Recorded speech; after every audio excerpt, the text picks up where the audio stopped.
আসসালামু আলাইকুম। আজকে আমরা শুরু করতে যাচ্ছি নাউন। তার আগে কিছু কথা বলে নিতে হয় যে নাউন কোত্থেকে এসেছে, কীভাবে এসেছে। তো আমরা সকলেই জানি পার্ট অফ স্পিচ সম্পর্কে। পার্ট মানে অংশ এবং স্পিচ মানে হচ্ছে বাক্য। সুতরাং পার্ট অফ স্পিচ মানে হচ্ছে যে বাক্যের অংশ।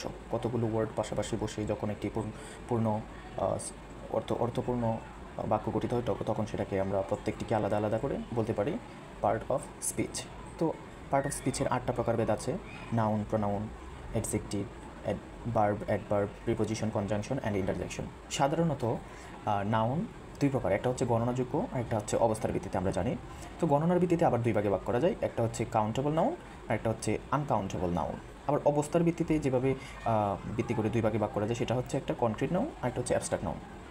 তো এখানে কনক্রিট নাউনের প্রকারভেদ আছে, কিন্তু অ্যাবস্ট্রাক্ট নাউনের কোনো শাখা প্রশাখা বা প্রকারভেদ নেই। তো জেনে নেওয়া যাক কনক্রিট নাউনটা কী।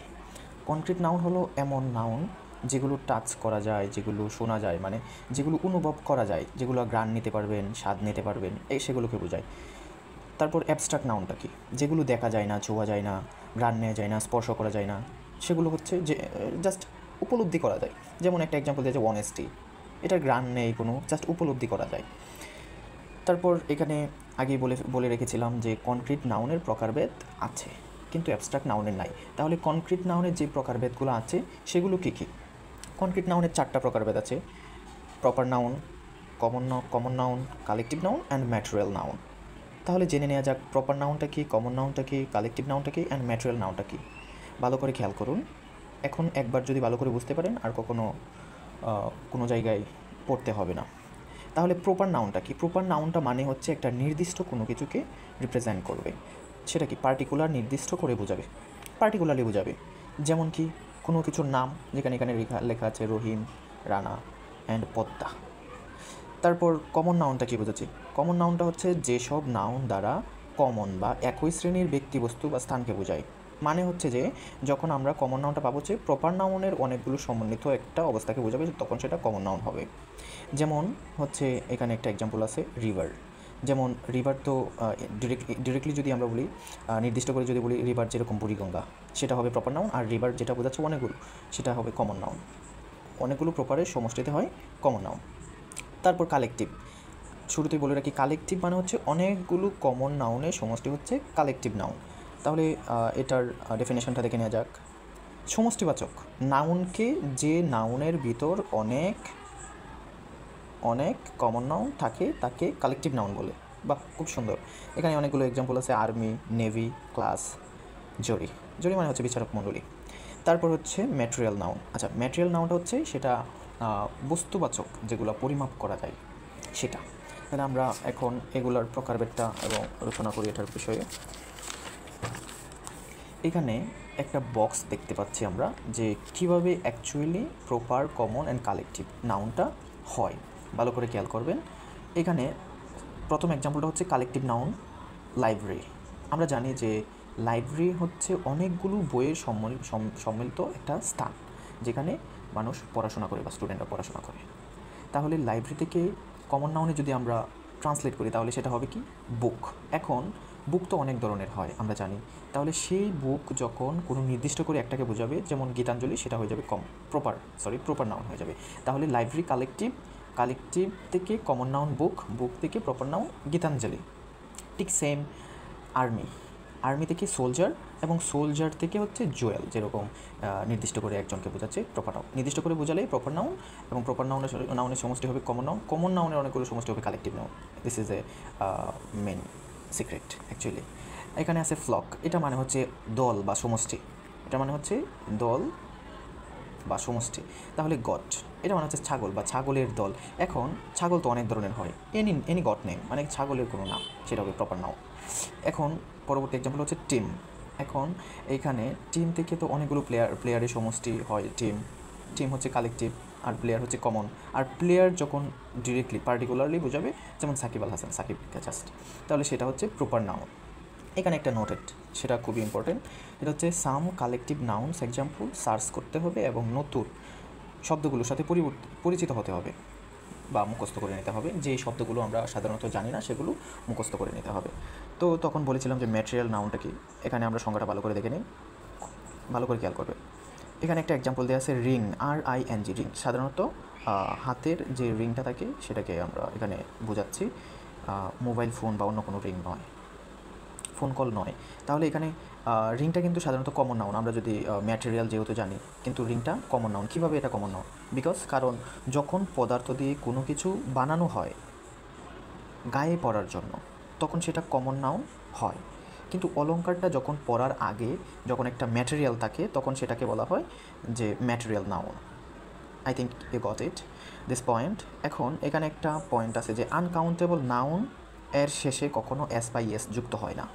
ভালো করে খেয়াল করবেন, আবার বলছি, আনকাউন্টেবল নাউনের শেষে কখনো এস বাই এস হয় না। আর্টিকেল এর পর যে কোনো শব্দ কমন নাউন। আর্টিকেলের পর, আর্টিকেল সাধারণত কি AND, এগুলোর পর যে কোনো শব্দ কমন নাউন হয়। তারপরে বলা হয়েছে যে কমন নাউন হচ্ছে কাউন্টেবল নাউন। কমন নাউন হচ্ছে কাউন্টেবল নাউন। সাদৃশ্য বা তুলনা বোঝাতে কখনো কখনো প্রপার নাউন কমন নাউন হয়ে যায়। যেমন সাপোজ এখানে একটা এক্সাম্পল লেখা আছে যে he thinks he is a Rabindranath. Actually এখানে হি থিংস, সে ভাবতেছে যে সে রবীন্দ্রনাথ। এখানে এই যে একটা আর্টিকেলের ব্যবহার, রবীন্দ্রনাথ, সে ভাবতেছে সে একজন রবীন্দ্রনাথ, এটা এই আর্টিকেল ব্যবহারের ফলে এটা কমন নাউন হয়ে গেছে, right? Okay,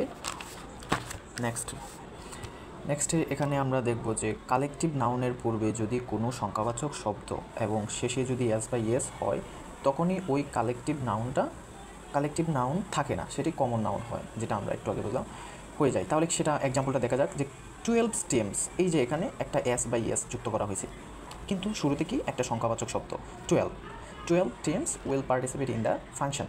So this is not collective noun cause এখানে এস বাই এস যুক্ত হয়ে গেছে। আর যদি এটা শুধু জাস্ট টিম থাকতো, তখন সেটা আমরা টিমকে কালেকটিভ নাউন বলতে পারতাম, তাই সেটা কমন নাউন হয়ে গেছে 12 teams।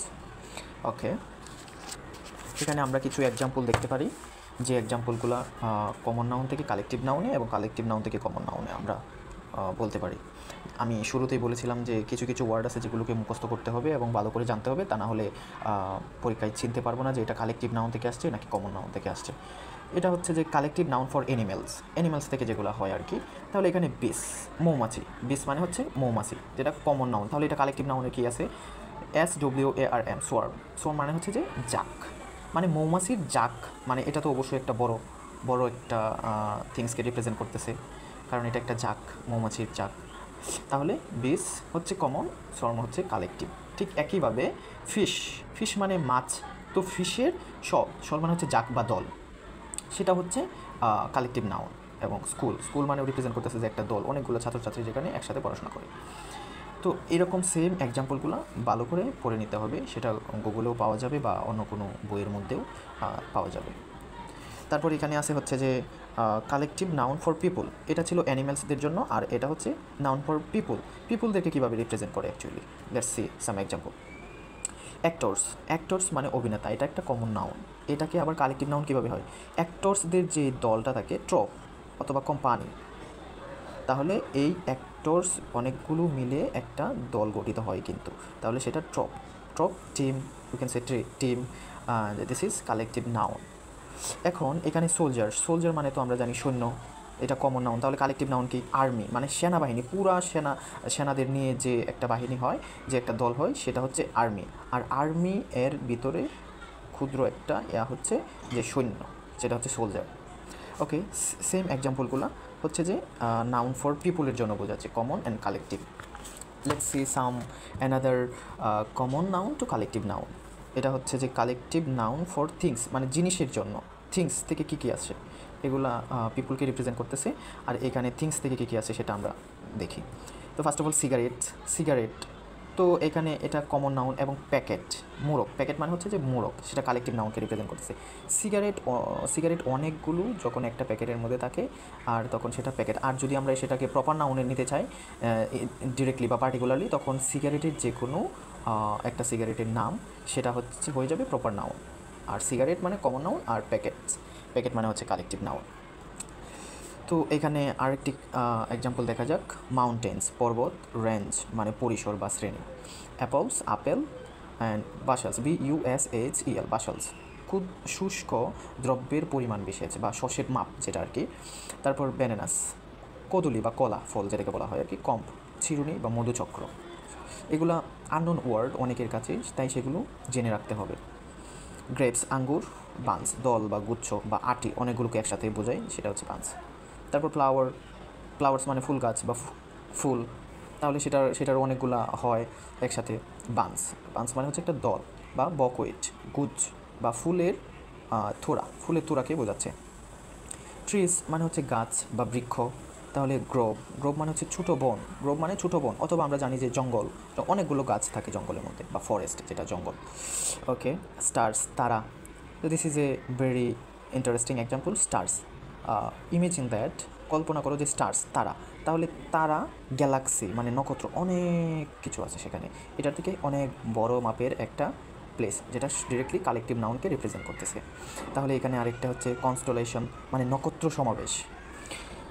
তারপর বুকস মানে হচ্ছে বই, আর লাইব্রেরি সেটা একটা বড় স্থান, গ্রন্থাগার বা পাঠগৃহ।